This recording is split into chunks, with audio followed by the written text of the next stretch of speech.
We're going to enjoy having her this morning. She has requested that we bring our questions about daily life and about the Dharma and about Dharma in daily life. So we should have a nice exchange this morning. One little point of protocol, we do things a little bit differently here than traditional. At his request, out of his humility, Geshe has asked that when he comes in and we stand, then we all prostrate with him, but that is not the tradition. So out of respect for Venerable Amy, we'll wait until she has prostrated before those of us who wish to prostrate will do prostrations. And I want to thank everybody who has supported her visit with sponsorships and donations and volunteering. And we're looking forward to a great morning.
Or homage, and you actually are lowering yourself on the ground. We have half prostrations, full length, and but that idea of bowing down cuts pride and arrogance. It's very effective for that, humbling yourself. But for some people, it's heavy. They don't like to bow down, So I totally get that. That's why there's no obligation, but the kids are enjoying doing, and it is interesting too, because I was raised in a religion that you were forbidden to bow down to any idols or anything like that, what they would consider images, totally forbidden. And I, was on a trip to Tibet with a lot of students of Lama Zopa Rinpoche, my main teacher, a long time ago. And everybody around me was prostrating, and I was just like, that ain't for me. I'm not doing that. And so then it was a big festival holiday. And we were in Lhasa in Tibet, and Rinpoche gave all his students, most of whom had been around much longer than me. I wasn't even a Buddhist then, and gave them instructions of what to do that special day, which included prostrations and all these other things, reciting prayers. And so at one point, I heard how holy the day was, and it was a big day, and and I didn't have much respect or any idea, but I decided I would try one prostration. In front of the holy temple, the Jokkang Cathedral is in the center of Lhasa. If you ever get a chance to go to Tibet, you must visit that temple. It's just a precious, amazing place, even if you're not a Buddhist. And then there was like a few, and there were lots of people making prostrations, like because it was kind of Buddhist based at the time. Now it's really totalitarian regime, but so all these people, because it was a holiday, came out there were just tons of people. So can you imagine you are at maybe around the Empire State Building, New York City. I'm just thinking of a big landmark. I don't know what the big landmarks are here in Raleigh, and you're coming up to the building or the federal building or something, and all these people are making prostrations, or your local church, and all these people are outside. So in Buddhist country, it's like that. So I decided, and I had a little shawl, and the ground was all disgusting, these rocks, these stones, but I had a little shawl I put down, and there's all these old ladies near me, and they're all excited that I'm going to make a all the support.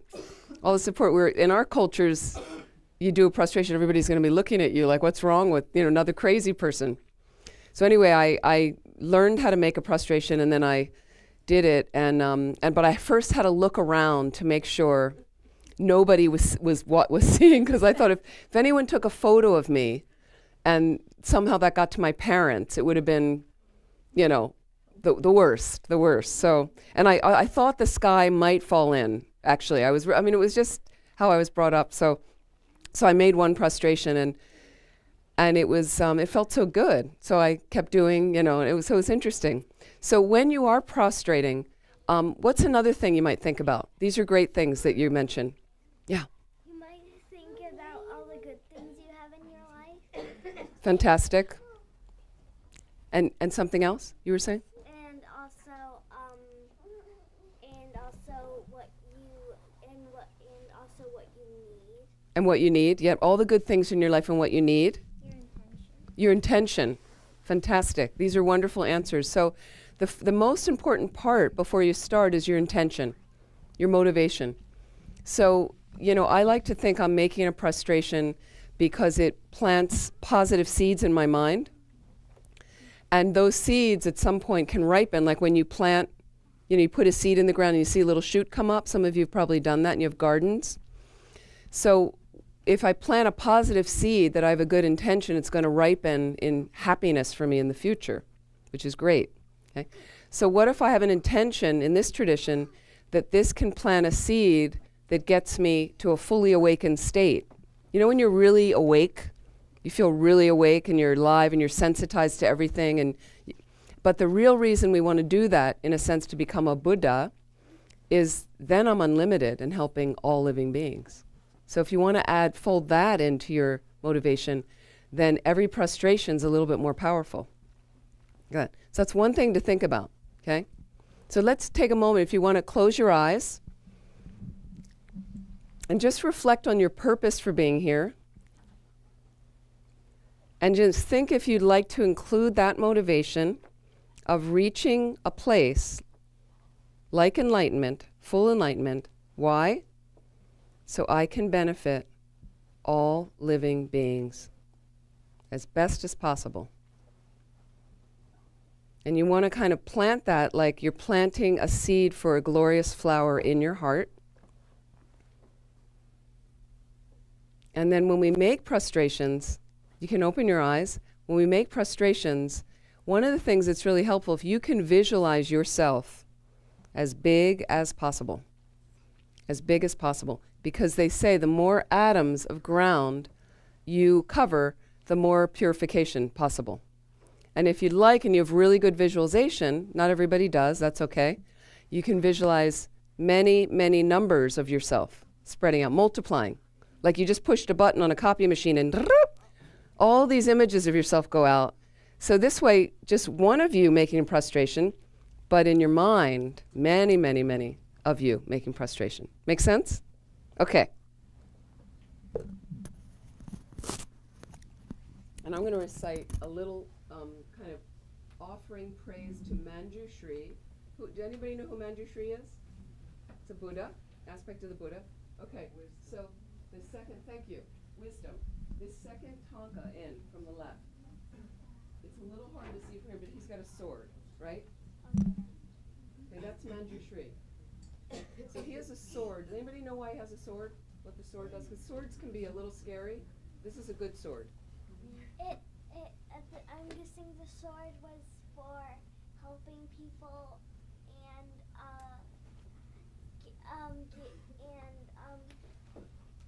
keeping them safe.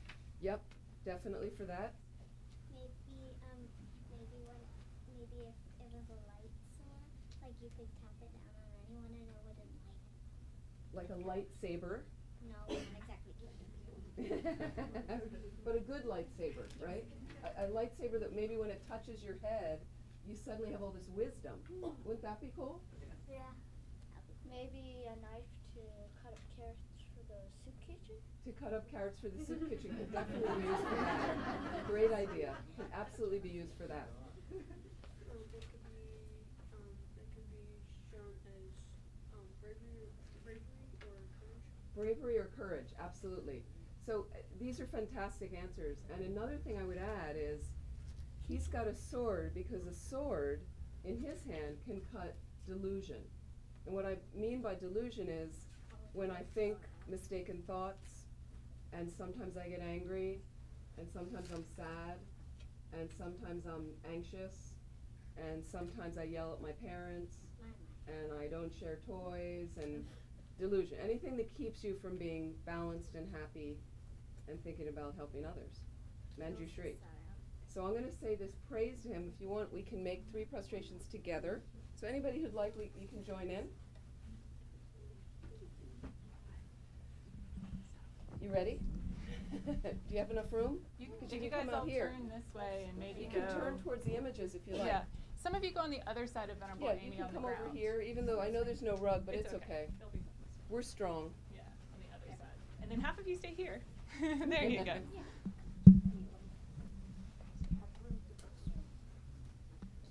It's great. I feel like I got my team with me. Yeah. Perfect. This is wonderful. Okay.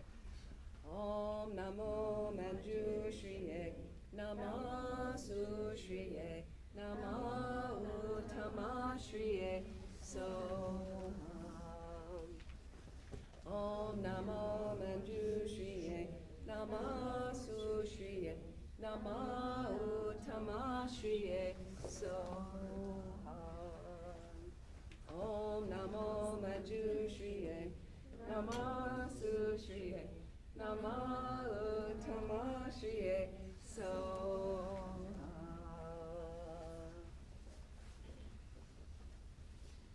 Thank you. Was that helpful? Yes. Was that- Yeah, thank okay. you. Just giving you a few tips there. I'm gonna introduce you. Please sit down. So before we do our prayers, we have a class that meets right outside this door. You might be able to hear us while you're teaching. We try to keep it quiet.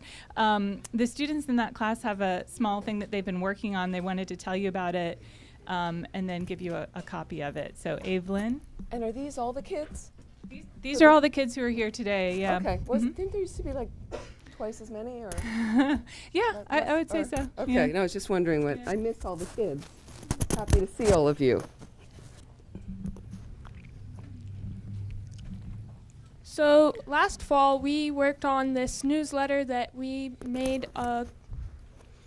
We produced it, we did all the work for it, and put it together.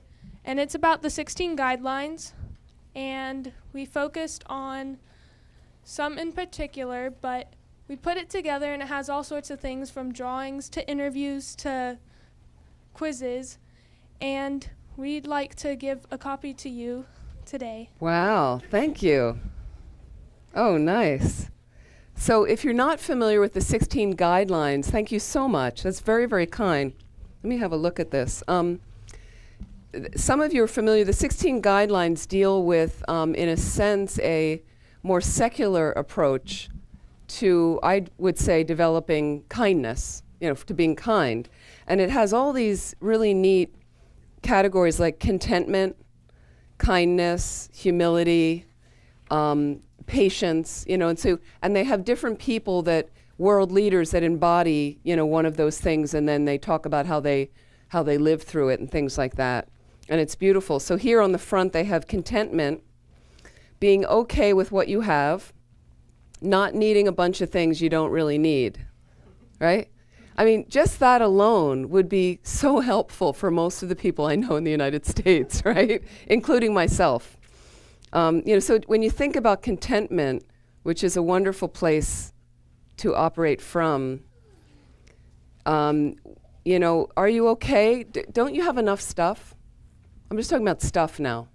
Don't we have enough stuff? And can you be happy with what you've got? It's not exactly. So if you not really. So if you if you get this message early, it sounds like you guys already got it. I noticed my niece is 26 years old, and she's great. She's already got this mode of, she got into the, some of you have watched the Marie Kondo videos. Anyway, I read the book a few years ago, this Art of Tidying Up. Okay, I read it a few years ago. I was trying to help a couple hoarders that I know. So one of them I actually tried to gift the book, and they were like, "No, I'm not ready for that yet. No, I know about the book, but I'm not ready. Please, don't it stressed them out just to have the book in their possession." So my niece started watching, and she's already kind of gone through some of the exercises at 26, which is great because that's when you start accumulating stuff and thinking, I got an apartment and I'm going to get a bigger apartment. So if you already get it at a younger age, and if it's kind of like if you get a new sweatshirt at some point and your old sweatshirt was fun and you loved it and you did all this stuff in it, but now it's got holes and it's stained and you're really not going to wear it again, if I get a new sweatshirt in, can I move an old sweatshirt out? And you just end up with less stuff to deal with, and possibly as you get older, less things that are weighing on your mind. Like then you end up with I have to clean that closet out, and it sits there over and over, the basement or the attic. So and here's another thing of kindness. Some people wrote, in my opinion, kindness is the most important guideline. I think I would agree with that. Kindness could be helping someone, talking to someone if they are sad or angry, or just being a nice person. That's really sweet. That's wonderful. So this is this lovely, and on the back they have, it's like a postcard. Always choose kind. Always choose kind. Kindness, helping someone, caring for all beings, just being nice, comforting someone. They have generosity listed here, honesty, patience, contentment. This is fantastic. Thank you so much. This is lovely. I will cherish this. And here's a survey. What does patience mean to you? What does patience mean? So Kai conducted the survey, it looked like. Oh, Kai, there you are, hiding from me, because I kind of pinned him into a corner yesterday with some heavy questions. What does patience mean to you? This is interesting. These are 7 situations about patience. I'm going to read to you. I want you to tell me which one got the highest amount of people felt like this is what patience was. Waiting, stillness, Hufflepuff. It's a Harry Potter joke. I think it's from Harry Potter. I don't exactly know what that means. Harry Potter joke because Hufflepuff is a house. Is a house. I thought it was a house. I read the books. But nobody selected that one. I'll give you a clue. No one selected Hufflepuff as far as patience. Peacefulness, calmness, restraint, self-control. Which got the most votes? Wait, but do you already know the answer? No, they were in the different So let me, where we could Hufflepuff. Hufflepuff? I'm afraid not. It didn't get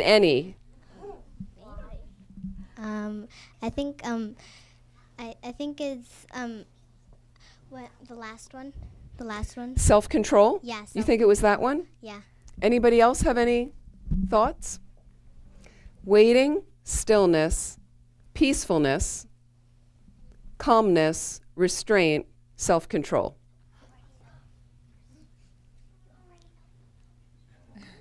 They're not saying anything. Now what do I do? Okay, so this is interesting. No, I support her answer. okay. I mean, that was the answer. Self-control seemed to get the most. Peacefulness, nothing. That's kind of interesting. But this is interesting. It seems like it would be calmness. Calmness also, yeah, could be. That got less than self-control. I would say stillness or Because peaceful. self-control is kind of cool because in Tibetan, the real explanation of patience, the real meaning of it in Tibetan from the Tibetan language is bearing up under harsh circumstances. So it's not just about waiting. It's actually in the face of adversity. You know, somebody's in your face and really challenging you and you don't like it. How are you doing? Or you have circumstances around you that are really trying on you right now. That's patience, when you can find a balanced state of mind in that situation. So that it's really correct self-control. I think it's really a good one to have it. And I like below that they have a picture of all these photographs. What we have is enough, it says. And think about it, of do we have enough? Can you be happy with what you have? Because then you have a much better peace of mind. And so be very careful as you guys are growing up. What you're going to find is, and you know what, why don't you sit up? Because it's better that you sit up in a gompa. It's really the proper way to sit. It's better for your mind. So when you're growing up, if you get it early on, that you actually probably have a lot of things, and you can think about people that don't have anything near what you have. Can I be a little bit more satisfied? Because what happens is advertisers are going to prey on you. If any of you watch TV with commercials, they know just how to get you. So then you're going to run to your parents, I need the thing, I saw it on TV. Right? Does that ever happen? You know. And then sometimes you see a friend of yours has something that you don't have. And then you run to your parents, so-and-so has this, I want it. So when you get older, it gets more sophisticated. Okay? So now adults, if they watch television with commercials, they are subject to all of the pharmaceutical ads. This, in my area, it's like that. So then they run to their doctor and they go, I want the thing because I saw it on TV. I don't want pain because I can't deal with the least little discomfort. Sometimes we're uncomfortable a little bit. So patience is, you know, I'm really actually okay. I can live with this, something like that. But we have enough stuff. So it's interesting to watch your mind when they invent the new toy, the new updated version of the toy. As you get a little older, it's going to be a smartphone like that. And, you know, if your smartphone is working and doing everything you want it to do, is that okay? Yeah. Great. Wonderful. You'll be happier. Because what happens is then you see this guy's doing it and it goes faster, and this one does this, and this one goes to the bathroom for you, and it does all these things, right? And then you want it, and then what happens is people I know got the new smartphone. They wanted it bigger. Then they started complaining to me, well, now it doesn't fit in my pocket, and it doesn't it's too big. I can't put my finger across the screen for the thing, and then they don't know how to work it. So one of my friends, we were trying to have a meeting, and every 10 minutes there was this boop, boop going, and he didn't know how to shut it off. Like, it was just, so it's a nice quality to be satisfied with what you have. Do you have any questions for me? Anything else? Yes? Where did you get the idea of something going to the bathroom for you? Well, well, so my thing is, I have a phone. I'm very grateful to these other people offered to me with the plan. I'm very grateful to them, and I'm satisfied. It's a little bit older phone, it's fine. But when I will upgrade is when I find a phone that will go to the bathroom for me. That would be that, because that, you know, sometimes when you have to go to the bathroom and you're on long road trips, it can interrupt things. So I'm looking for that kind of phone. That phone will be really smart. Sure. Wait, hang on. She's got the microphone. How come Hufflepuff didn't get any single vote? I don't know. You might have to ask. You might have to ask Kai about that. You might have to ask Kai because he did the survey. So we were having a little fun with it, just like. Yeah. Well, it must have been a machine if it was going to be a phone that could like transform into a toilet to go to the bathroom. Or you'd have to have a car and you could press a button and it turned into a toilet. Well, that would be interesting. Okay. Okay, I've opened up a whole other door of possibilities. So with social media today and like kids having smartphones and all, like how is it okay to like stay moral and to like what we can try to be kind online? Like Yeah, how so can we do that? Great question. Great question. Thank you for, I planted her there to say that. So one thing this is really important for you guys, honestly. I can't say this enough. So everybody listening? You're all there? Okay. So I don't know, what age do kids get phones generally? Middle school. Okay. Yes, middle school. Okay, this is my role. This is my role when you get phones. This is probably why it's good I'm not a parent. 28 years old. I don't see any point having a phone before you're 28, you know. And the reason is, so this is what happens. And you've seen, you know, I know you see your parents on it, you see adults, you see older siblings, family members, cousins. But you're going to end up, now I have books on my phone, so I teach from my phone. Okay, so there's some constructive things I believe our technology can do, and there's some destructive things. You have to be honest with yourself. Okay, you're all good thinkers, you're smart, but you're going to be spending a lot of time I call it in the box. So when I was your age, and really for quite some years, teen years, whatever, we didn't have this, as you know. We had a different box. It was called television. And that was also equally like a nummifier. You get numb, okay? And what happens, this box is more sophisticated and the whole world is in this box and it comes through to you. So, but what happens is I was outside with my friends playing in the street, all kinds of things. I grew up in front of a woods. We were climbing trees. We had forts. We were sledding in the woods. We were hiking in the woods. We had a stream. We played with little animals in the woods, and it was fantastic. It was really fun. And we had all this kind of outdoor time, breathing fresh air, personally interacting with each other, so we learned kind of how to get along with each other. And honestly, what I've noticed is when you're in the box, it's not like that. So there's a study, and we've got some students in the back of the room from, is it a college or? Yeah, okay. So also, because you guys are in the midst of it too, you might notice. So there's one school, I may have mentioned this last time, their sociology department, this is in a university, they did a 2-week course with the students, no technology for 2 weeks. So I think they took their phone, they really made it strict. No computer, no phone, no social media, no going to the library to work on a computer, 2 weeks. And they had to record things. How much exercise they got, how they did in all their classes, what kind of social interactions they had, how much they slept, how were their social interactions, what other things that they did, how were their grades, how on and on and on. Like it was a very elaborate survey. And obviously you kind of know what I'm going to say is all the things that were healthy improved. Like hugely. Like the amount of exercise they got, they ate better, they said they slept better, they were, and here's the bottom line, they were all happier. So a lot of people in teens and 20s seem to suffer from anxiety and depression. This is like a plague. Okay, but this is the thing, you be stronger, you be kind of internal warriors. Okay, it means, and like a bodhisattva warrior, you're not going to war with anybody, but you're going to war with negative habits in yourself, you know, but in a peaceful way. never harming yourself.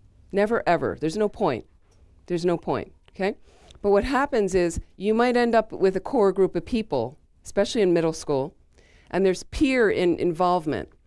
So if you've got a number of friends that are kind of into this habit of it's cool to be depressed, it's cool to be anxious, you know, we're all like that. And if you're kind of like, what? And, you know, there's nothing to be depressed about, particularly. But people get into this mode like, oh, this is what's cool now. This I heard from a 20-year-old, somebody in their 20s, and other people where, so you don't have to, you can be stronger than that to say why not be happy? There's a lot of younger people super happy, and they're doing unbelievably beautiful things on the planet right now, helping people, and they're very happy as a result. So it's tricky. You really have to be strong to go against the grain when there's groups of people kind of, you know, this is our trend now. Like, it doesn't mean that the trend is a healthy trend, healthy thing to do. But so these students found that without all the technology, they were a lot happier and more productive and more peaceful, everything. And then as soon as the thing was over after 2 weeks, because it's a strong habit, they were back in the box. Like it is a habit. A lot of us are addicted to our phones and our technology. So be strong. You know, I like now, I don't know how many of you have this, but there's a new, when I upgraded just the system, it put a thing on my phone called screen time. Does anybody have screen time? It tells me how much I use the phone. Yeah, great. So what I love is when it pops up with this little thing that says, you used 12% less than last week. I'm always like, you know, thank you. So now granted, you know, there are things you use it for if you're traveling, there's certain things, but can you limit the junk you're doing on your phone? Can you try to limit? And a lot of you play computer games, I take it. And so again, like this is a new generation of people, and you sit with a friend in front of a computer screen, but you're really individually playing. So you kind of play against each other, but it'd be neat to balance your time. Could you, as much time you go on the screen, can you have as much time, if it's a nice day, taking a walk in nature? Because usually people feel happier. Please check yourself. You have to check. But I've noticed that myself, when I just go out for a walk, and you got fresh air, and my mind gets expansive with fresh air, and I start noticing other things. And so if you can, you're kind of at the beginning of this phase of it. You could be pretty strong about it, and I think lead satisfying lives. Make sense? Possible? So I think that and I don't know, you guys could comment from the back of the room that it seems that, and this is from some of my friends in their 20s, that too much screen time, they say, contributes to anxiety and depression. You have that experience in the back? Yeah, they're kind of nodding. So because the other thing is, you go on here and then you see something that other friends are posting. And sometimes it's something you wanted to do, but you're not doing it, and then you get sad, and then you feel like, well, how come she's doing, you know, it becomes like that you should, so people start lowering their self-image. If you hadn't looked at it, you're the same person. You're perfectly fine the way you are. You know, certainly if you want to improve, you can improve, but not because I'm competing with somebody else. And I think that the phone tends to keep those things, and then you end up looking at stuff in the world that, you know, maybe you don't like seeing and things like that. So, yes? That sounds a lot like contentment. Contentment, yeah, absolutely. Yeah, very astute. Contentment. You know, where you just realize I'm actually okay. So, and be skillful. The other thing that this does is it starts tracking you. It knows more and more about you by how you use your phone. So if you happen to look on your phone for a really cool pair of red shoes, okay, you know, but if you look on your phone and you didn't put it in a private mode of looking, then ads start popping up, trying to sell you red shoes. Okay, not only is it distracting, it's garbage I don't need because I already got the shoes, I'm done. It's, you know, finished. But it starts, and so ad people are the best psychologists. They know just how to get you.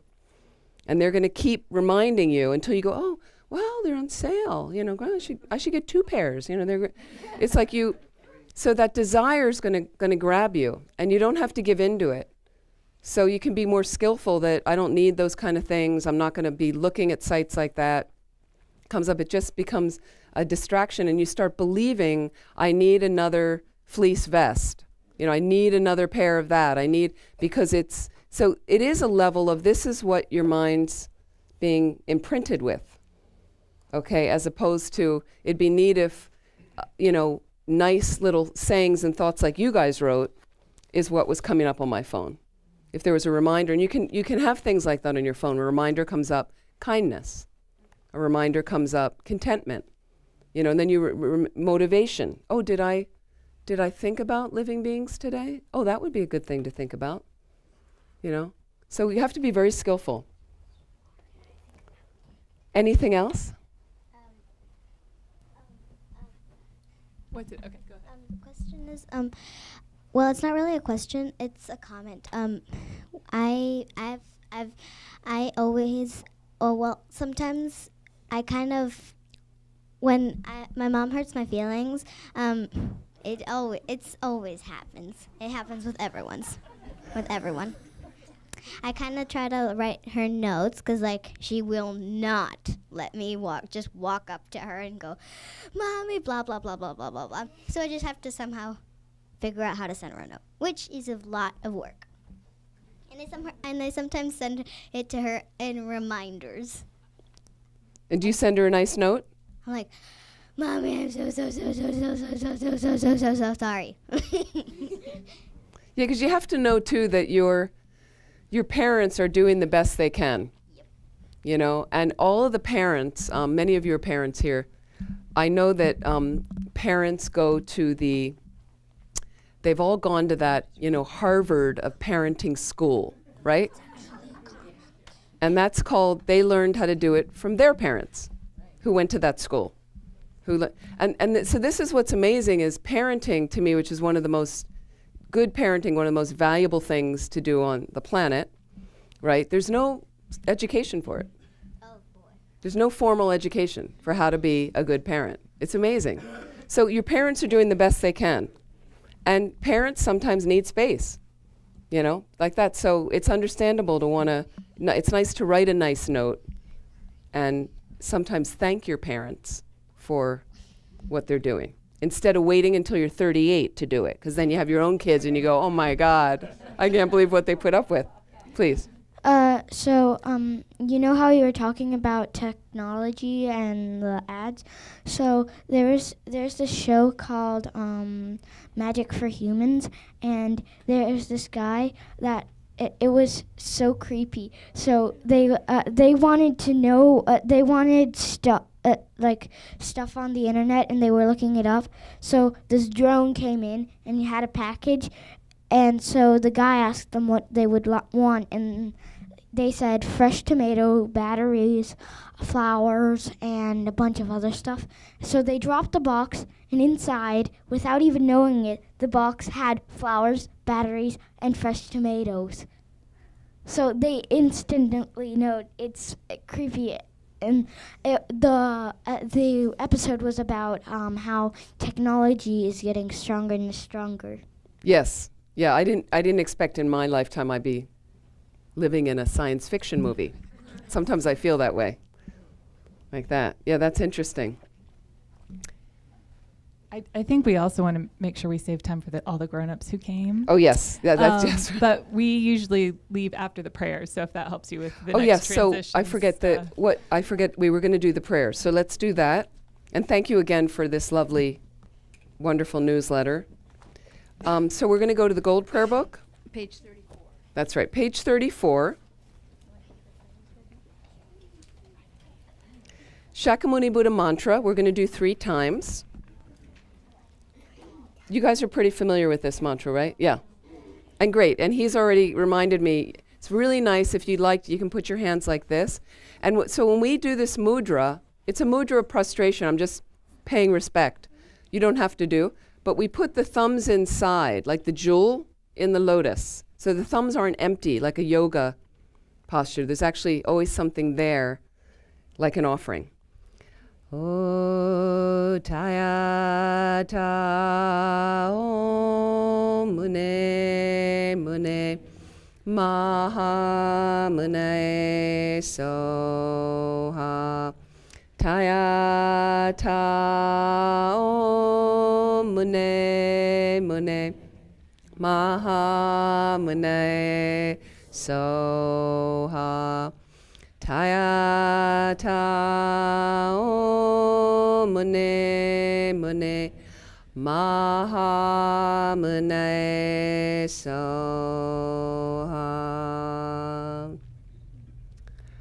The Medicine Buddha, Bhagawan with equal compassion for all, whose names, when merely heard, dispels the suffering of the lower realms, dispeller of disease and the three poisons, I prostrate to Medicine Buddha Lapis light. Tayata Om Bekanze Bekanze Maha Bekanze Bekanze Ranza Samongate Soha Tayata Om Bekanze Bekanze Maha Bekanze Bekanze Ranza Samongate Soha Tayata Om Bekanze Bekanze Maha Bekanze Bekanze Ranza Samungate Soha. 3 times. 4 immeasurables. These are prayers we're going to send out to the universe. They're immeasurable based on the number of beings we're sending them to that are countless. But also it would be nice to send out immeasurable love, is what they represent, immeasurable compassion, freedom from suffering, immeasurable joy, kind of ultimate happiness, and immeasurable equanimity, treating all beings with equal respect, equal regard. So also, I mentioned this before, these, particularly in this order, these lines, Samchen Tanje Dwa Dang, in Tibetan. So has anyone seen The Return of the Jedi? Okay. So I know in the original version, I'm not sure it's in the digitized version, but at the end, the Ewoks are chanting this prayer in Tibetan. You can recognize it clear as day. So if you're a big filmmaker who is Buddhist, like George Lucas, you can disseminate this worldwide, the 4 immeasurables, and it leaves an imprint, positive imprint in people's minds. So let's send this out to everybody. May all sentient beings have happiness and the causes of happiness. May all sentient beings be free from suffering and the causes of suffering. All sentient beings be inseparable from the happiness that is free from suffering. May all sentient beings abide in equanimity from attachment for friends and hatred for enemies. And then the Mani Mantra and the 8 times in the Tar Mantra. And the Tar Mantra, how many times? 7 times. And that's on page 37. Page 37 at the bottom. Chenresig's mantra. This is the Buddha of infinite compassion. Om Mani Padme Hum, Mani Padme Hum, Om Mani Padme Hum, Om Mani Padme Hum, Om Mani Padme Hum, Mani Padme Hum. Om Mani Padme Hum, Om Mani Padme Hum. And below that green Tara's mantra, this is green Tara over here. And there's all these Taras here with a green one of the statue right in the front, the small statue. Om Tare, Tutare, Ture Soha. Om Tare, Tutare, Ture Soha. Om Tare, Tutare, Ture Soha. Om Tare, Tutare, Ture Soha. Om Tare, Tutare, Ture Soha. Om Tare, Tutare, Ture Soha. Om Tare, Tutare, Ture Soha.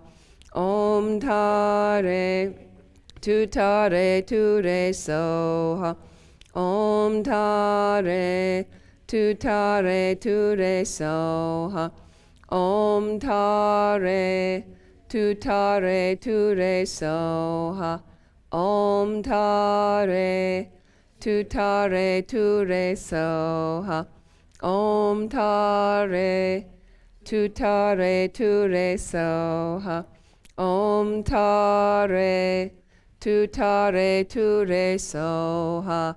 Om Tare Tu Tare Ture Soha. Om Tare Tu Tare Ture Soha.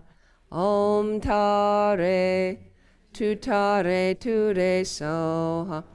Om Tare Tu Tare Ture Soha. Om Tare Tu Tare Ture Soha. Om Tare Tu Tare Ture Soha.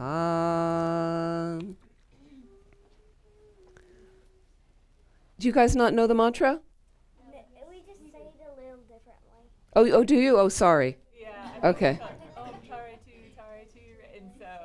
Okay. Yeah, there's different tunes. That throws you and you can't recover. It's true. That's true. So thank you very, very much. I mean, do we want a photo with the kids, or do we? Do you want to do a photo? Yes. Yeah. Is David here? No one else knows. Oh, there he is. Okay. Will you take a picture? I'd love a picture with you guys. With my book. So why don't you come and squeeze in? We can have somebody here, some kids over here.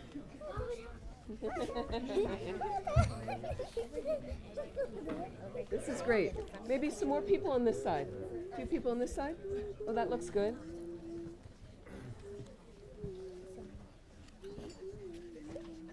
Okay, squeeze in a little bit there. Yeah, come on in. Any other kids? You want to come in? All right, we'll take a couple of shots on 3. Oh, wait, we have more kids coming. More are coming. More. Anybody else? No? No? Okay. Do you mind if your kid is maybe publicized? Might be on my website or something? Okay. Okay. All right, so we'll take shots on 3. 1, 2, 3. Just try to keep your eyes open. 1, 2, 3. There we are. Thank you. Thank you, everybody. Lovely to meet all of you, to see all of you. Enjoy your day.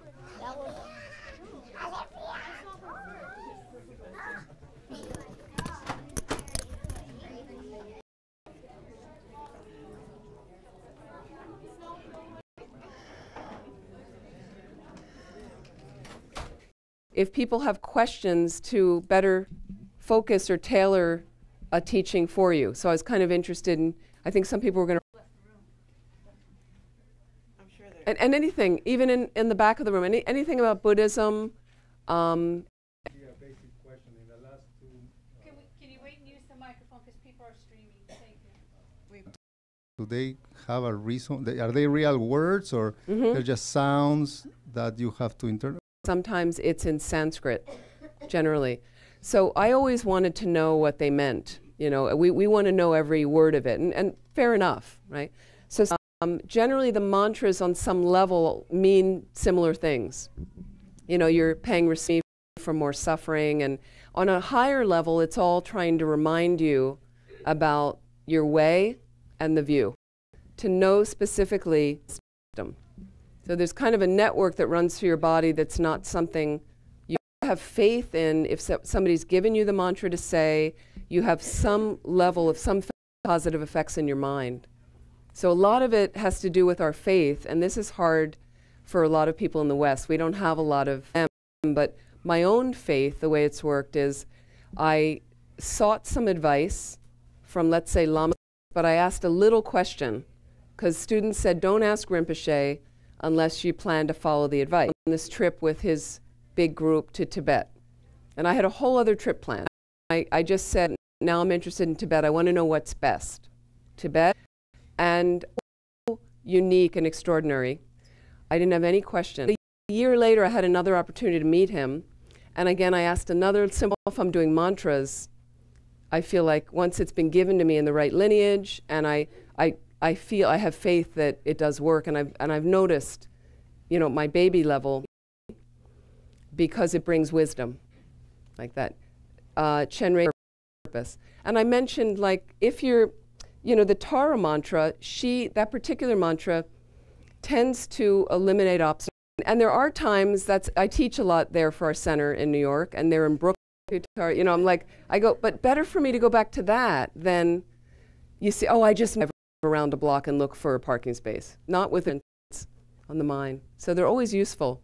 And some people that, we're talking about mind training and say are mundane or whatever, could be brushing your teeth or getting dressed, but then you're at work and now you're irritated by this person. So instead of getting into some normal into a mantra that kind of can settle it a little, I might still be irritated, but if suddenly I'm noticing the irritation, and then immediately that triggers me to start Om Mani Padme, Om Mani Padme, Om Mani Padme. It's much better for the mind to develop a pattern like that than normally you get irritated with somebody at work, and maybe you have a habit of then I go to my coworker that I'm really close with, and then we gossip about that person. And does that really make you feel better? First of all, it doesn't resolve anything between you and the person. They're still irritating. But I find if I say mantras instead, it's better for my speech karma, less gossip, less divisive speech, and a little bit more calming for the mind. So we try to establish habits like that, and mantras can be helpful for that.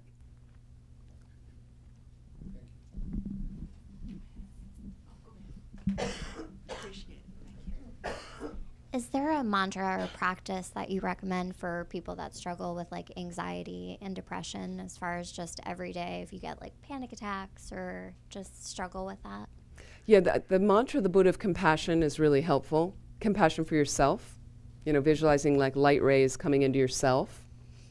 And then I was so glad she didn't ask me for like a mantra so she could come back as a cat, right?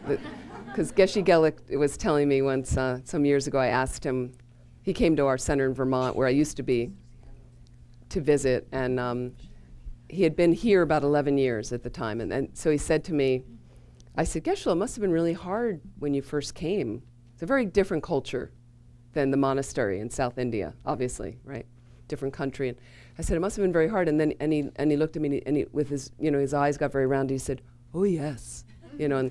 And then he told me that, well, I hope they're not here, but he said a student asked, and when he first got here, and said, could you give me a mantra to come back as a cat? Because the Tibetans would see that as, you know, horrible to come back as a cat. So he said it was really different, the culture. And so the Buddha of Compassion mantra, Om Mani Padme Hung. Om is an opener for most mantras. Hung is a closer. And it's like Amen, in a sense. So Mani is jewel. Padme is the way it's spelled, P-A-D-M-E. Padme is lotus, but the Tibetans pronounce it Peme. So either way is fine, okay? So in a sense, if you want some sort of definition of that mantra, it's, you know, in a sense like the all of the universe is like a jewel in the lotus of my heart. So you're kind of, because it's about freeing others from suffering, it's bringing that big heart to all people suffering, and you can also bring it to your own suffering. Medicine Buddha, this is the blue Buddha next to you. So a great healing mantra, and we just recited some this morning on page 36 or something in the book, 34. The Medicine Buddha mantra, short or long, is really helpful because it's really an antidote to imbalance and dis-ease, like that. So that would be also really helpful, and I think any of them could be helpful. The Tara mantra as well, Shakyamuni Buddha mantra. And what you're trying to do is imagine that aspect of the Buddha, if it's Tara, if it's Buddha of compassion, you know, or just Shakyamuni Buddha is in the space in front of you.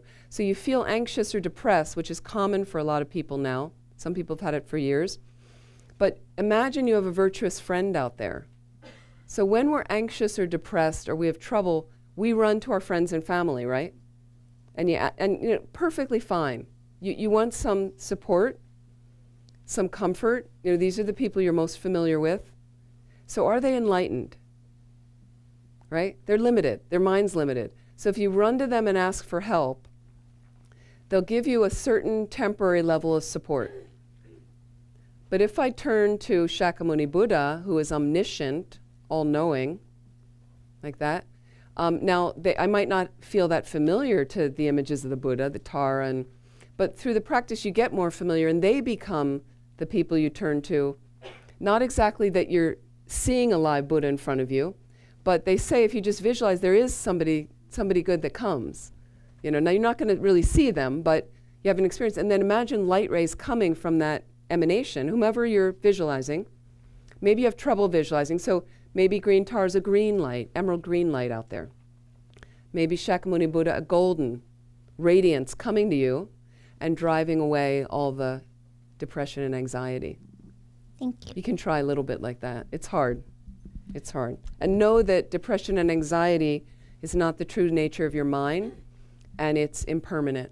Those situations change. And there probably was there a time you can remember before anxiety and depression? So that's in your mind too, that it wasn't always there. Venerable Amy, I hope this isn't a personal question. If it is, you just please disregard it. But I'm very curious to know at what point did you make this very major decision to ordain? Yeah, you can ask me personal questions. Thank you. So I was 41 when I ordained, and I had been living and working at Buddhist centers for some years. So I think I'd been around the Dharma maybe around 13 years. Yeah, so I'd already been around, and my whole life was just moving more and more into that direction. I had a number of friends ordained, and I used to think about ordination, you know, at times in my kind of Buddhist career. But then I'd be in and out of a relationship, and I'd be like, okay, you know, another boyfriend or another, you know. So I'd kind of be like, well, maybe not this life. But so I started thinking, if I was meant to ordain, if that was best for me, could I clear the obstacles, whatever they were? You know, it wasn't anything specific, but could I clear the obstacles to really do it if it was the best way for me to lead my life, most beneficial thing for me to do? And I think you have to, I mean, they say you need a lot of merit to get ordained, to stay ordained. I'm not kind of boasting like, I have a lot of merit, you know. It's not like that, but it's kind of protecting your mind if you're noticing, for me, living at the centers, running these centers, being in that kind of Buddhist environment most of the time, I thought it felt like it had a really positive effect on my mind. So I wanted more of it. You know, and anytime you're really happy and you feel like you're in sync, you're exactly where you need to be, and it's got a really big purpose, a good meaning, you try to direct yourself into having more of that. And so I started thinking when I was working, first visiting the centers and working a regular job for a magazine, and I was visiting one center, and I kept thinking, I really like being at the center. How can I be here more? So then later, some years later, they asked me to be the director, and I went, so my whole life was kind of in that direction. So then I had a boyfriend, and I introduced him to Rinpoche, and we were living together in a small cabin at the center. So he was asked to be the second attendant for Lama Zopa Rinpoche at that point, before Rinpoche had a couple of Nepali attendants.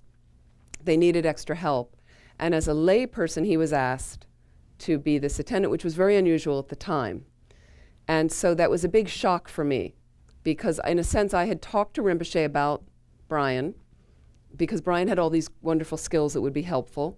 And so what the real qualified teacher does is they set you up to make an offering. Like, you know, he basically, when I moved to the center to be the director, which Rinpoche had asked me to do, and I didn't really want to do it, but I knew it was the best thing for me to do. The day I moved there, I met Brian. So it was like Rinpoche offered me him to help. I mean, unconsciously, like indirectly, but it seemed like that. And then some years later, Rinpoche, they were looking for a second attendant. It was difficult to find the right person.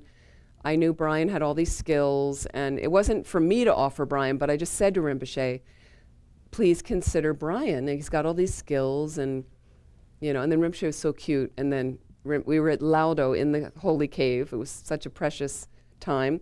And then Rinpoche said to me after I said, Brian is, and then Rinpoche said, does he know computers? He was just toying with me, playing with me. So Brian then became an attendant for a year or so, which meant that he traveled with Rinpoche, like for a few months, and then he'd come back.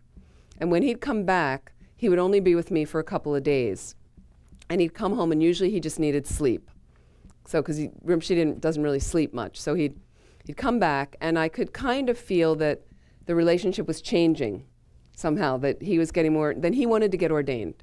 Okay? He started to want to get ordained.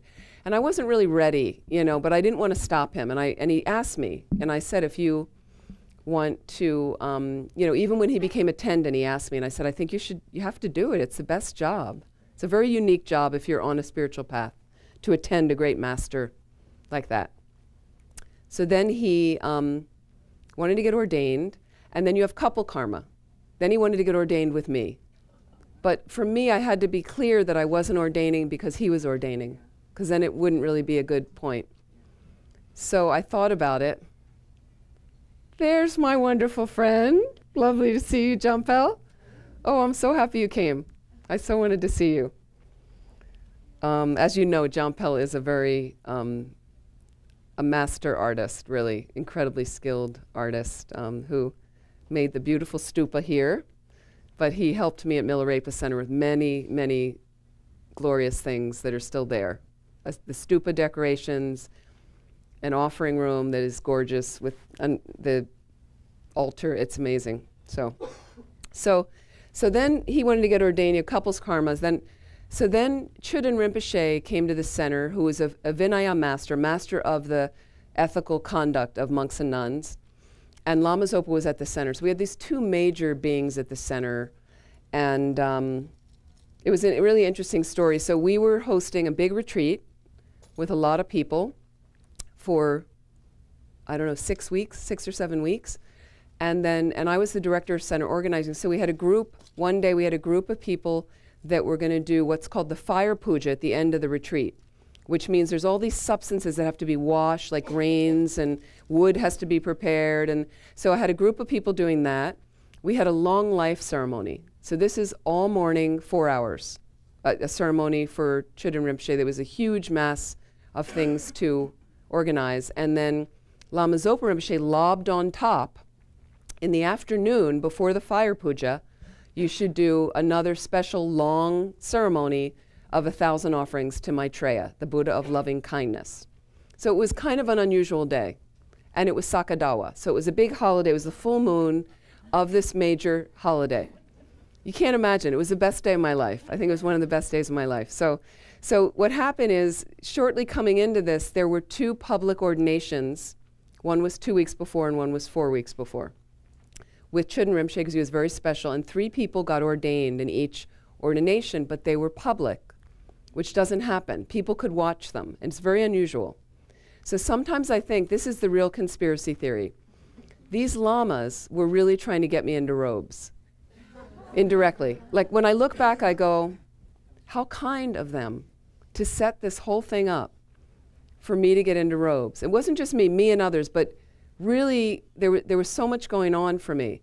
So what happened is there was first an ordination, and then Brian started.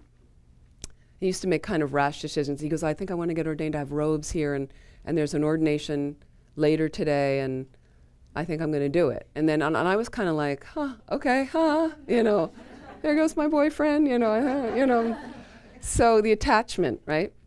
But I wanted him, I wasn't going to get in the way of him doing it. It was such a good thing to do. I'm like, look, so then he said, well, you're going to be here. And I had to teach a class in town that particular evening. So I said, no, I have to go in. So I went in town, and 20-minute drive on a dirt gravel road, mountain road, to get to the main road. I'm driving to do this class, and I'm driving, and sorry, this is such a long story. And so by the end of the 20 minutes, when I got to the road, thinking about when I come back, my boyfriend's going to be a monk, you know, celibate, like no more relationship with me on that level. Intimate relationship finished. And we'd been living together in this little, so then 20 minutes, and at first I was sad and I was kind of emotional, and then I was happy for him, and then I thought, what am I going to do? Am I going to start all over with somebody else? Like, it seemed so exhausting to me. Like, I was already like, what are you going to do? You know, I'm like, oh, like, so some renunciation for me coming up. When I look back, some renunciation is when you get tired of, you know, a certain habit that's really not benefiting you anymore. You know, so I started thinking, so by the time I got to the road, I felt like pretty close to getting ordained. I come back that night, he's not ordained, okay? He just somehow, I'm like, what? You know, my mind's like, you know, what happened? And he's like, I don't know, I didn't, you know, it didn't happen for me. But 3 people got ordained, not him. Second ordination comes 2 weeks later. A couple of my friends getting ordained. Anyway, and he starts again. I want to get ordained. Now I have a really bad cold, and I didn't get to watch the first ordination. So he's really pressing on me. Come on, we should do this. And finally I kind of snap at him and I said, look, I don't feel well. I got a really bad cold. I have a really bad cold, you know. And I want to watch the ordination. I want to see what goes on, you know. I mean, I know what the vows are. Some of my friends talked to me about the vows and their lifestyle, but I wanted to see. So I watched that one. He didn't get ordained. And I thought that's it, because to have 2 ordinations a couple weeks apart, it's unusual to have it like that many ordinations. And so then about a week, or no, almost a couple weeks later, Sakada was coming. I think it's the next day. And so I'm sitting in our office with one very close friend who had gotten ordained a couple of years before on Sakadawa with her husband at the time. And she and I in this office was, because there were so many people at the center, you'd never find yourself alone with one person in the office. There were constantly people in and out. For half an hour, nobody came in. And she's telling me about how her ordination happened, what happened, and somehow at the end of the half-hour conversation, my mind was like I felt as ready as possible. Like all of a sudden I'm like, so you have all these conditions that are helping you practice virtue, I'll say that way, even if you're a layperson. You have many conditions you can pay attention to so that you're on a path that's leading you to be happier, happier, happier. And you have other conditions that are going to lead you away from that, right? So it's really what kind of choices you're making every moment. So as soon as this half hour, the door opens and Brian comes in, of all people. And he comes in right when I'm having this kind of moment of like, and he comes up to me and he says, I was at the stupa and I just got this feeling that I need to get ordained. I could see myself ordained. And I looked at him and I said, okay. And he's like, are you ready? So we went to ask Lama Zopa Rinpoche, who was in the upstairs office. We went in, and then Rinpoche said I had obstacles or something, but we should go and ask Chudin Rinpoche at the little house. We went over there with Rinpoche translating for us. How kind is that? My teacher translating for me, right? Just the 2 of us. We sit on the floor, and it's Rinpoche, me, and Brian. Chudin Rinpoche's on the bed. I can remember it like it was yesterday, right? So Chudin Rinpoche is a very still, very formal Lama, and so Rinpoche translates about us getting, and we wanted to do it the next day, Sakadawa, about taking robes the next day. So the Lamas talk, and then it comes for me. No, I think Brian asked first, and then Chudin Rinpoche said, is it more beneficial? And he said, well, it's beneficial if you ordain, and it's beneficial if you don't. So we're kind of like, you know, now what do we do? Like, you know, it's like each thing. So technically, you're supposed to ask 3 times to get ordained. Technically. I mean, you don't have to, but so that was kind of the first ask. And then, so then Brian's sitting there, not sure what to say, and then Rinpoche looks at me, and then I said about, you know, again, just reiterating, the first ask, is it possible to take robes tomorrow? And then he says to Chudin Rinpoche, and Chudin Rinpoche says, I have obstacles. So now I'm like, you know, when somebody tells you you can't do it, you have obstacles, then you want to do it. You know, I'm like, what do you mean? You know, and so then I actually said, but the nice thing is I wanted to make sure my mind really wanted it for the right reasons, because it would deepen my path, help me get enlightened more quickly to benefit all living beings. Well, you know, it's not because Brian wants to do it or doesn't want to do it, or so then right away, fortunately, another positive seed ripening. And right away I said, is there anything I can do to clear the obstacles? I could have just sat back and went, I have obstacles, done. Okay, not happening. But something, again, impelled, like something, is there anything I can do to clear obstacles? Chöden Rinpoche comes back with, you can read the 8,000 verses. So what that is, it's a longer text on emptiness. I can't read it overnight. It's impossible, right? So I get that back, and I have a little bit of like, wah, wah, you know, in me of like, this isn't going to be easy. And then, again, the kindness of the qualified guru. Lama Zopa Rinpoche seated on the same level as me, which was a little uncomfortable, next to me, leans into me, and he says, so you can read, or you can have monks read. Okay? Little hint. So I'm sitting on the floor. I know everybody's like, the plot thickens. Like, I'm sitting on the floor, and now the wheels are turning here. I'm like, the monks read, and it's, you know, it's afternoon. And then the lamas go on talking about a Tibetan text in Tibetan for 10 minutes. Just the two of us sitting there, and so I start thinking, right now I'm in California. It's Sakadawa morning at Kopan.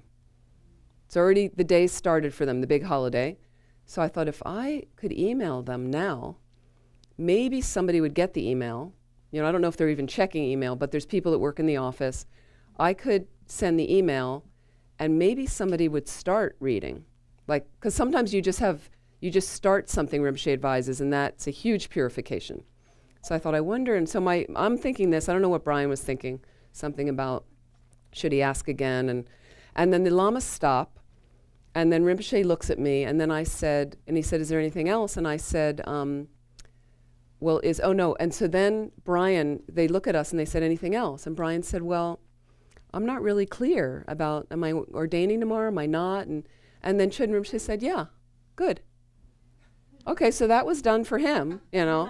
I'm like, what am I, chopped liver over here? You know, like, well, I'm like, but I had my own obstacles. So then it was done. Brian's going to ordain, I'm sitting on the floor, and it's almost, you could see the karma shifting where Rinpoche starts to get up. Like, it's over, the interview's over. So I see, and Rinpoche starts to get up, and all of a sudden I'm like, I said, Rinpoche, and he sits down really forcefully, and he leans into me, and he's like, yes. like he's like, did I get it? Like, is that what's right? Is that karma ripening? Or is it some other karma ripening? Is it that karma ripening? Can you keep your mind focused on virtue a little longer to... So then I said, if it's possible, could I email Kopan now? And would that be enough to clear obstacles for me taking robes tomorrow, for somebody to start reciting? And he sends that over, translates it over to Chöden Rinpoche, who gets a big smile on his face, and he says, hey, yes. Yeah. So it was so amazing. And so the next day we were in robes. Like that. So it was very special. It was a very special time, and some of it was very humorous because we were there at the center the next day until 4 p.m. And it was, as I mentioned, all these things happening, it was phenomenally busy. You know, I'd gotten up at, we started the day at 4. So already was on 12 hours with all the setup for all these pujas, and I mean, it was a massive amount of stuff. And Sogyo Rinpoche visited in the middle of the day. That was another thing that popped in. And so at 4 o'clock, the attendant, we said we want to keep it quiet because it would be too much fanfare for them. And I had a mane of long hair, so it would have just been too much of everybody. So then the attendant came to us and said, okay, now go to the teacher's house, which was empty. Chöden Rinpoche was at a puja. And he said, and now cut your hair and you can get dressed. And we told one nun who brought robes for me because I didn't have a set of robes or anything. And then, so now we're stuck in the house with shaved heads, and you know, and we couldn't go, we didn't want to go anywhere until the ceremony, and have everybody kind of, you know, but right in front of the house they're setting up for the fire ceremony. A number of our close friends. So finally, at one point, we I said to Brian, I can't stay here. We have all this stuff organized. I need to go out. Like, I don't know when they'll be ready. So we decided to both go out, and we're walking down the steps of the house, the teacher's house. And then our friends from the fire puja, somebody looks up and they see these two bald-headed, shaved-headed people. And so Brian had already shaved his head many times, so he was recognizable. But for me, when you go from like a lot of hair, I looked totally different. And so one guy is looking, and they're all working here, but he looks up and he sees Brian, but he can't figure out who's with Brian that's in robes. And then he recognized me, and all of a sudden he screams, "It's Amy!" And they all look up, and then they all screamed, and they come running over to us. It was very sweet. And then we walked over to the stupa, and there was a lot of people there, a few hundred people. And then there was this noticeable gasp when I turned up with no hair at the stupa. And then they just did a short hair-cutting naming ceremony because they didn't have time to do the ordination, and then the ordination was a few days later. So, sorry, that's the long story of what happened, but it was a great moment. Very fortunate, and fortunate that I've lasted, because of those 9 people that ordained, only 2 of us are left ordained right now of the 9, and 1 passed away, and the rest gave back their robes. Yeah. Which happens sometimes for Westerners. It's hard to be a nun in the West because there's not a lot of support. So, what was the date? So the date was, the ordination, I believe, was the 26th of June, and Sakadawa was the 20th of June, 2000. 2000. I'm trying to think where I was then, because I was at Vajrapani a lot. You came a lot to Vajrapani, where I met you. Yeah. Wow, what a story. Yeah, yeah. I loved when you guys came. Thank you for sharing that. Yeah. Can I say something else? Please. So we were talking about Tonglen yesterday, and can you hear me? We were talking about Tonglen, and something came into my memory about when I first learned about Tonglen when I was working at the Department of Health and going to Sechelin in San Francisco. And so I learned the technique, and I thought I would experiment, and I didn't believe it could possibly work. But I had kind of like an enemy at work, somebody who was on my case. She was a bitch. I'm sure she thought I was an inherently too. existent one too, I'm sure, right? Yeah, for all time, yeah. Yes, she was tattling on me and writing me up, and we had a very difficult relationship, so I thought, well, I'm going to practice on her. So That's great. I did, yeah, yes. Perfect person to practice on, yeah. And I thought, this is never going to work, of course. And I did the whole, what I had learned about the breathing and the lights coming in and out, and the next day, or the day after, all of a sudden she's in my office hanging out and wanting to gossip and chat. And I was really shocked that all of a sudden she's so friendly, and I couldn't believe it. And then I couldn't get rid of her. She wouldn't leave. It really does work. I've done this with people where I'm really struggling with somebody, and Buddhist centers, it's not like everything's peaceful at Buddhist centers as well. But it was we had, one coworker, and you try all the external things. You meet directly and you get a mediator. We tried to really, she wasn't a bad person, but it just was some old karma. It was unbelievable. And so sometimes the only thing I could do was Tonglen privately in my own room.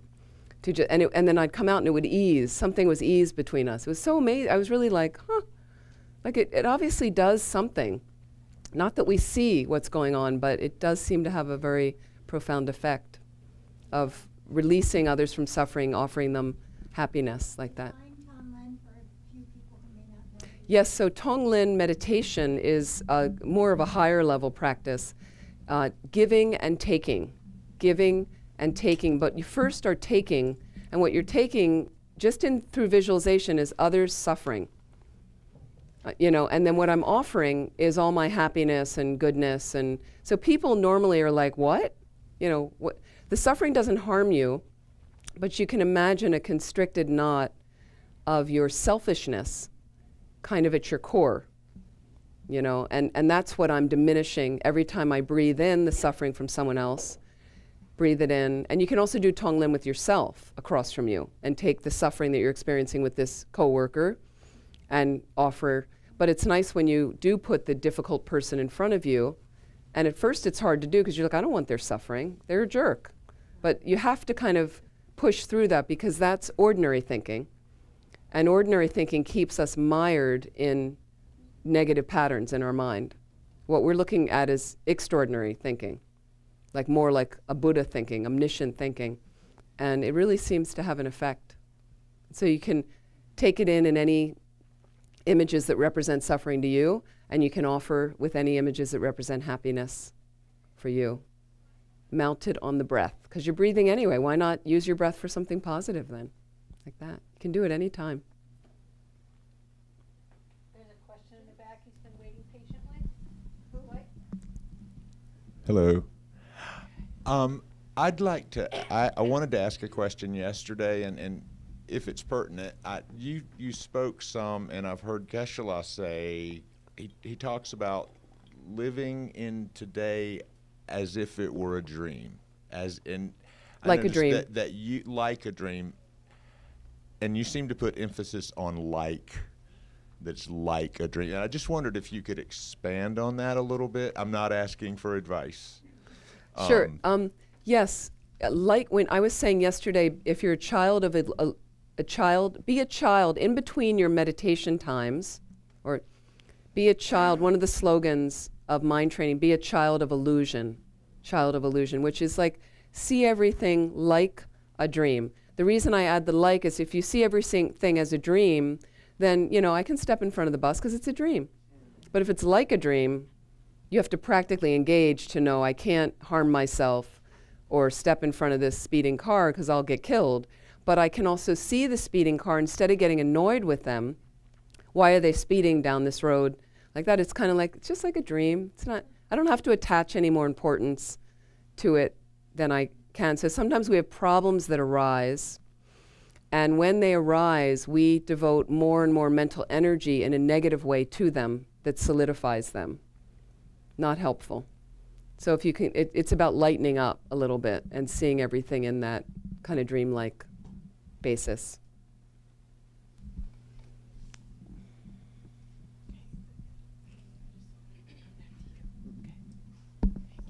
Hello. I had another question about the Tonglen meditation, about taking on others' negative actions and suffering. I was having a hard time trying to imagine that. Could you explain a little bit more how exactly you can do that in meditation? Sure. I'll give you, for instance, this person I was working with at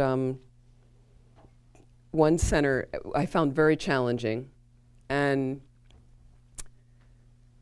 you know, we kind of went through, you know, her bad relationship with her mother was horrible. And she was already in her 40s when you'd hope that you'd make some strides with it. And her mother was still alive. And so I got to be the evil mother for her. And I one time confronted her about it and said, do you think you're kind of viewing me?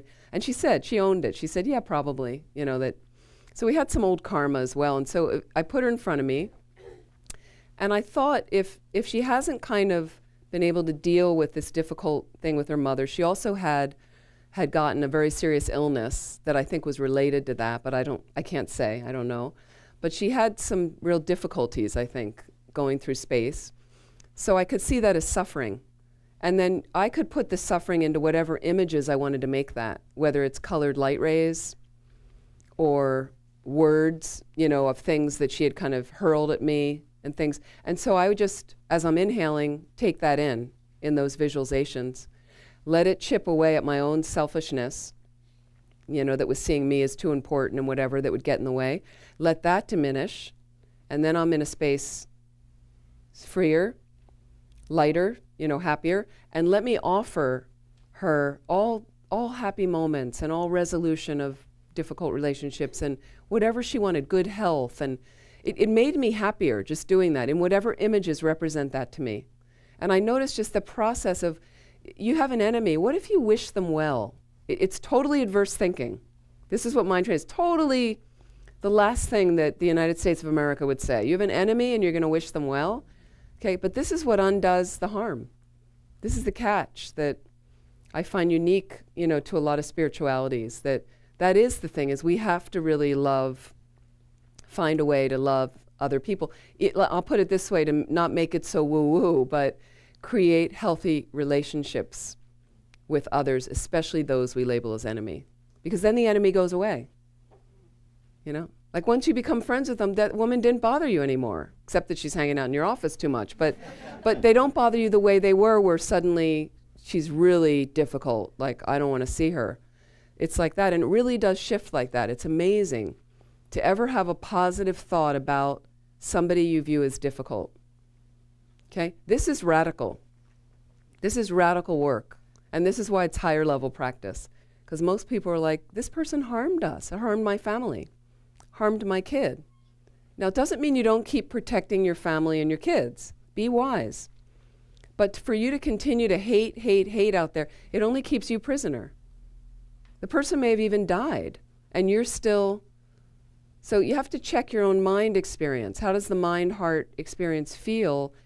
Because I'd like to continue to hate that person and call them a bitch or whatever you want to call them, like that. But if I can start to just say, well, they must be suffering if they cause this harm. They must be suffering. Boy, I really wish they were free of the suffering. Just if you have that thought go out, just really wish they were free of the suffering. Terrorists in the world, I wish they were free of suffering. If they weren't suffering, they wouldn't be terrorists, most probably. If they were happy all the time, they wouldn't be terrorists, but they're not happy. So does that help a little bit? Yes, thank you. It's not easy. It's not easy. It is radical. I find a radical approach, which is why we normally teach it higher level, but it's essential for us now. It's your choice. You can keep hating people and keep promoting divisiveness, and had a really interesting conversation with somebody yesterday about us and them. You know, do you ever have the they're doing it? You know, do you have this? I used to say to my mother she was great. She'd say to my sister and I something about clothes, and then she's like, oh, well, they're not wearing that anymore. And my sister and I would go, who are they? The they? You know, is it the they that are? So this person got into a thing and didn't want to name names about something going on in her life and so she kept saying, but then they said, so then I'm like, who are they? Who's the they? Because they becomes they. T-H-E, it's huge, they. But they is a human being, and it ends up that what she told me is they was a human being, one person that I happen to know, who's got the same intention this other person has. It's not they, it's this person who's trying to do a job, who's probably overworked, whatever, you know, doing the best they can do. And, you know, so you can keep them out there, like, and then it's, so we think that it should be like this, but they said, it just creates duality. We're all in this together to make the planet harmonious. So I know some people are doing a little bit more for that than others, but we're all in it together. And the more I want to divide and kind of say, okay, all you guys over there, you're not in my boat, you know, then it just creates a lot of imbalance on the planet, I think. So that's really our job. If you're in this path, if you're on a spiritual path of good heart, there are many. You don't have to be Buddhist. But if you're on a truly valid spiritual path with good heart, we have to really reach across the span, especially to somebody we see as other, like that. Venerable Amy, in the teachings we hear a lot of reference about precious human rebirth and how not to waste it. Is there a difference between precious human rebirth and just human rebirth? Yep, because precious human rebirth indicates you've met the Dharma. There's a lot of humans on the planet that don't have a precious human rebirth. There's several countries it's illegal to practice Dharma, to practice Buddhism, like Saudi Arabia. So you might be born there, and you might be a human, but not any way to get yourself out of the suffering permanently. Not a path like that, unless their belief system has that. But I don't think it does. That I haven't noticed from my own checking. Doesn't mean people there don't have good heart. Many of them do. And it doesn't mean there's anything wrong with Islam if that's what they practice. Because the essence of most of the religions I found on the planet, Islam, Judaism, Christianity, Hinduism, many other things, most of them are promoting the good heart. The essence of those religions, honestly, is promoting kindness and love and things like that. What happens is when human nature gets a hold of certain of the religions, and you get some dynamic leader that says, follow me, the human could be confused if they're not enlightened, and they might start saying, our path is to go to war and to kill these people, and then I'd start questioning. Because if it adds any harm into anybody, I would be suspicious myself. That's my own path. Is I checked. I was looking at different things at one point, and once it gets into harm, and if it also gets into where people aren't necessarily practicing authentically, I have questions about that myself. But you have to find your own way. Find many paths to the top of the mountain, like that. But I really believe in the fundamental goodness of all beings.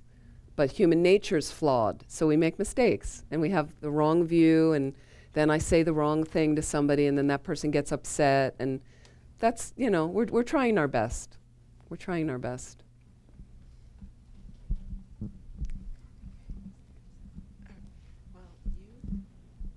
Hi, Venerable Amy.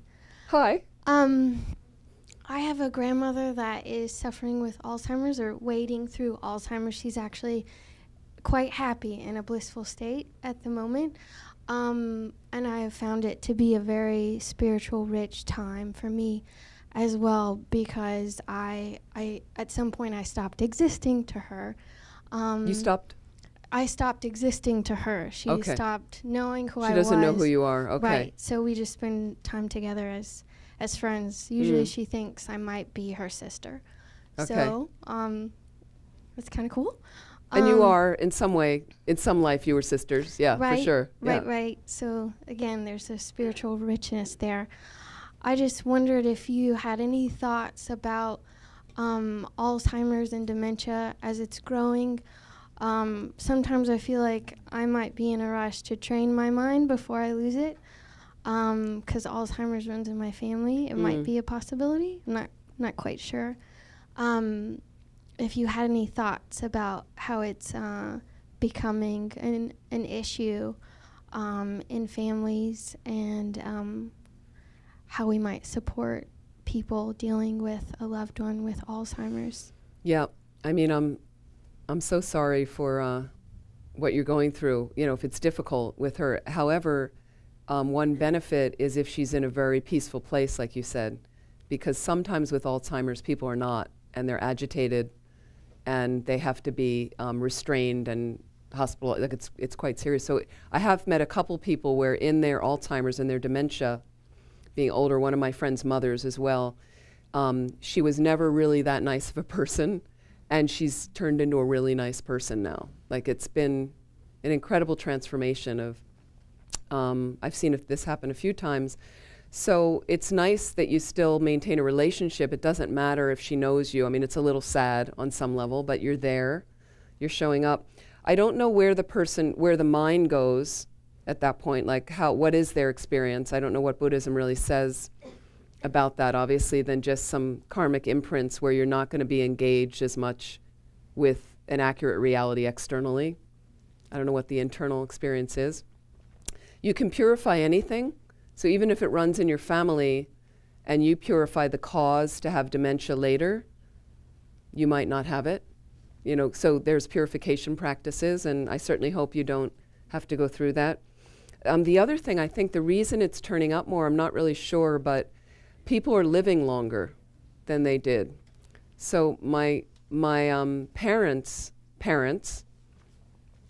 3 of them died. 2 of them died in their 50s, and one, I think, in their early 60s. And that's very young now. So we wouldn't have known, had they gotten to be 70 or 80, would they have developed Alzheimer's, but we don't know because they died of cancer prior to that. So I think that's a reason, do you think, is why it's turning up so much now? That we're seeing more of it. People are living a long time. My dad at almost 92 in his assisted living center is one of the youngest. Like is like a youngin there in his place at 92. You can imagine. And then I think it's just being there, like you're being there for her when you can, to make sure she's not in any agitated state as much as possible, she's comfortable. And then if you're yourself, you can do purification practices, if you'd like, directed at that.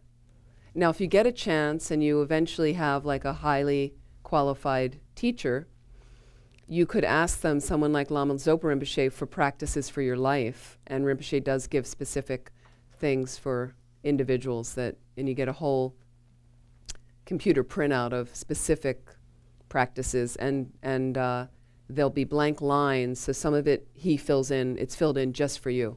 That whether he's met you or not, he can do that. Like that. Thank you. There's someone here. Hi, good morning. I wanted to ask you if you can define what is the mind according to Buddhism? Do you have a weekend? No. No, I'm joking. It would be helpful if, I believe they do Discovering Buddhism here at this center, which is a great, it takes you through the whole path, 14 modules. The first module is mind and its potential. It's one of my favorite modules to teach about the mind, but the mind is, in Tibetan Buddhism, to give you a brief overview, is a stream of thoughts, experiences, moments of consciousness, changing every moment, not physical, no shape, no color, no form, and it exists on a most subtle level, a subtle level, and a gross level. And the most subtle level is a clear light nature of mind that is what goes on to other rebirths, and that's what reincarnates. And it contains all of the imprints from past activities you've done with your body, speech, and mind, leaving karmic imprints that will ripen in the future, dictating what kind of life you'll have, like that. So it is a stream of, mental experiences, and then it has a way also of connecting with our sense faculties and the physical organs of those, which is how we take in information. The mind has two main qualities. It's clear and it's knowing. So it has a quality of clarity, this clear light nature, and it has a quality of awareness. That's your mind, that's it. So it's not clutter, and it's not busyness, and it's not fear, and it's not depression. And those are just simply delusions that pass through the state based on previous habits of those in the mind. And we can get rid of those permanently from the mind. But you still have your personality like that for the most part. Yeah. So our tradition is most of it is focused on the study of the mind. But Tibetan Buddhism would say everything comes from the mind. Your whole external reality is yours alone, based on what imprints are in your mind. There's no God, the creator, something like that. Doesn't come from anybody else like that. What do you mean by clarity? Clarity and knowledge. I know knowledge. What do you mean by clarity? Clarity and awareness? Clarity and awareness? Yeah. So clarity, it's a clear light nature of the mind. The mind has a reflective quality, like a mirror. And what's interesting is that's part of its, in its most subtle form, is this tremendously pure essence. And so if we remember that, every time you experience anger or depression or grasping, or if you can quickly remind yourself that that's not really the true nature of my mind, it's simply an unbalanced state that's there in ordinary human beings, and I can work to chip that away, to come back to this pure essence of mind where everything, you're blissful, you're happy, and all the goodness can come from there. And you're merged with all of your good qualities fully manifest, like loving kindness, compassion, and all the good qualities, patience, things like that. Yeah. It's time. Is everybody okay? I'm sorry we didn't have longer, but I want to thank you so much for your attention.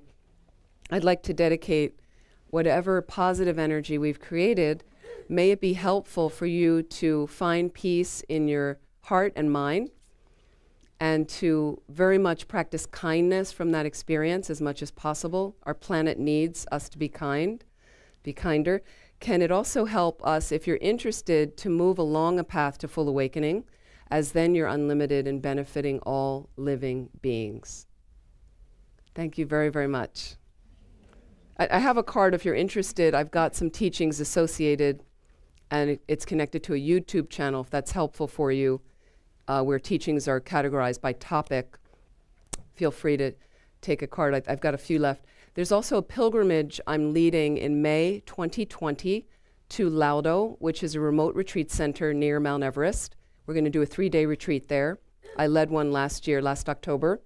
You can also talk to, I'm sorry, what's your name? Who went to Laudo? Laura. Laura's been there. She went on a pilgrimage with Venerable Rabina. You could ask her about it. It's to raise money for Laudo, but you'll be trekking in an amazing part of the world and but it has a spiritual component. So if you're interested, there'll be some information on my website soon. Yeah. Thank you very much.